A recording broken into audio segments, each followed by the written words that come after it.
O yan, ikot lang tayo dito sa ating lugar. Yan o. So, nandito ngayon tayo. So, pasok tayo sa gate.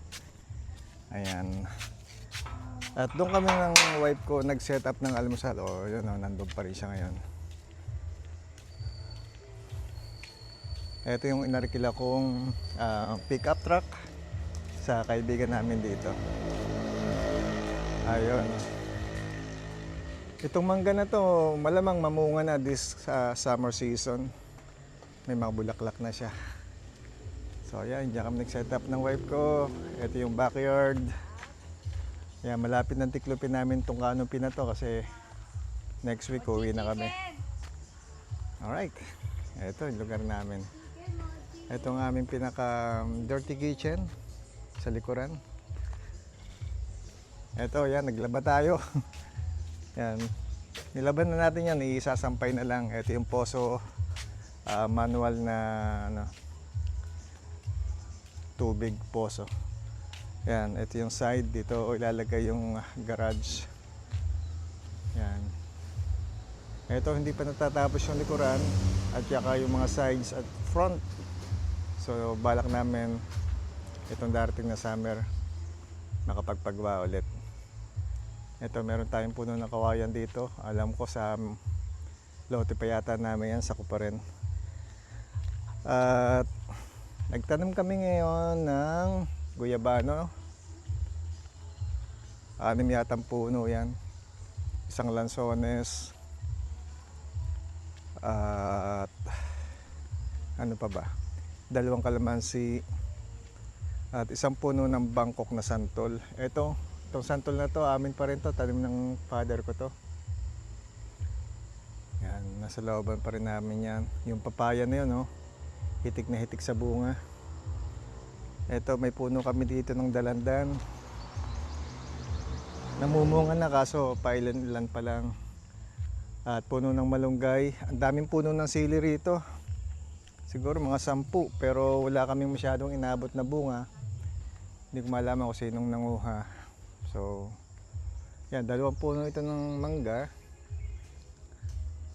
At ito, mga kachokarang ko. Nanguha ako, pumutol ako ng mga sanga ng malunggay. Alam naman natin, dyan sa Canada, napakamahal po. Nako, talagang ginto. Ginto talaga ang presyo ng malunggay dyan, frozen pa. Sa TNT, sa mga Chinese grocery store. Sa TNT, tsaka sa Lucky 97.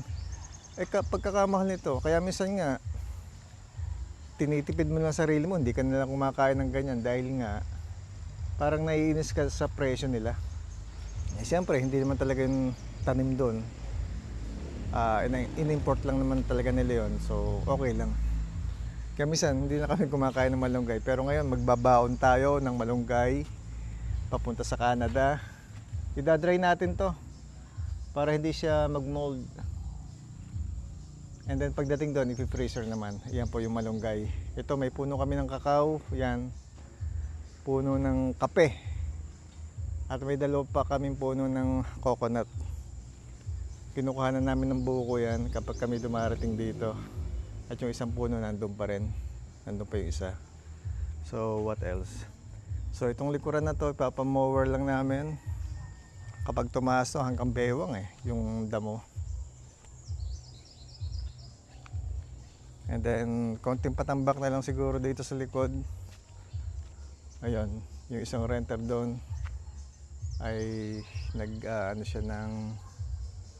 nagtatabas-tabas siya. Okay. And over there ay resort. May swimming pool na maganda ron. Ayun, ito lang ang kabuuan ng aming labas ng bahay. Kaya sa mga kaibigan natin na nasa Canada at may balak din naman talaga mag-retire dito sa Pilipinas, siguro habang nandiyan pa't kumikita pa ng maayos, pwede na kayo magpagawa ng bahay paunti-unti. Ito nga, 3 years na nga ito, hindi pa nga totally finished. Pero yung interior okay na, 99% completed na. So meron tayong mga puno dito sa harapan. May mga puno ng kamyas, rambutan, pomelo. Ito, hitik na hitik sa bunga yung pomelo natin. At magbabaon din tayo niyan papunta sa Canada.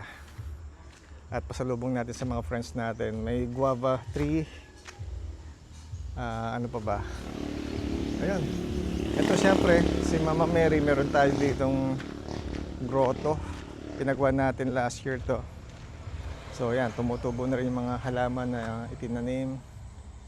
Yan, siya si Mama Mary. At yung driveway, sana maipaayos natin this year. Yan, papunta ron. So, yun lang. At ito, papalagyan na natin ng canopy. Pabububungan na natin to. At ayos natin yung harapan. So far so good. Ito yung sitwasyon natin dito. Dahil siyempre, ang best retirement destination, Pilipinas pa rin. Ipon sa Canada and then gastusin sa Pilipinas. Alright, see you later. Yan po ang Pinoy Can TV Retirement Home dito po sa Pilipinas. Bye for now. Thank you very much for watching. And please don't forget to subscribe. Thank you. At ito yung mga nilaban namin kanina. So, nagsasampay na kami. Maya-maya tuyo agad dahil sa sobrang init ng araw ngayon. Ito yung bagay na hindi natin nagagawa sa Canada, yung magsampay sa labas ng mga nilaban.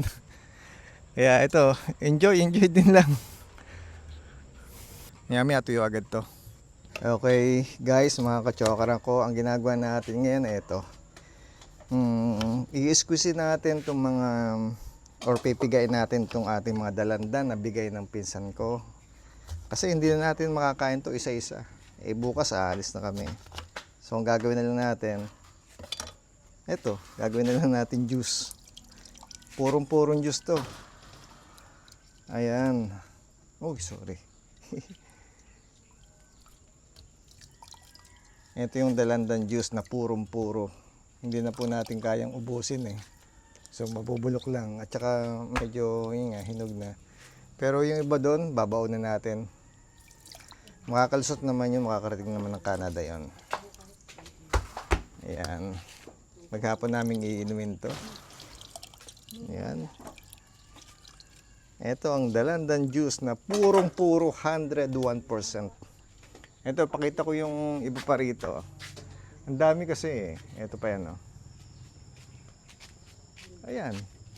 So, ito, yung iba rito, malamang madala natin sa Canada. Ito yung dalandan.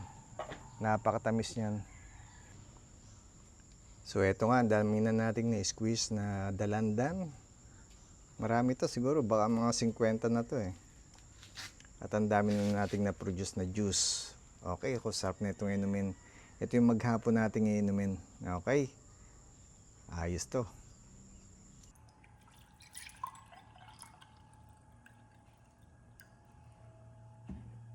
At ito meron tayong 5 piling ng saba na saging. Dadalhin natin sa Canada to. Actually may naiwan pa mga 4 eh. Hindi namin kayang dalhin. Thank you sa nagbigay, sa sponsor.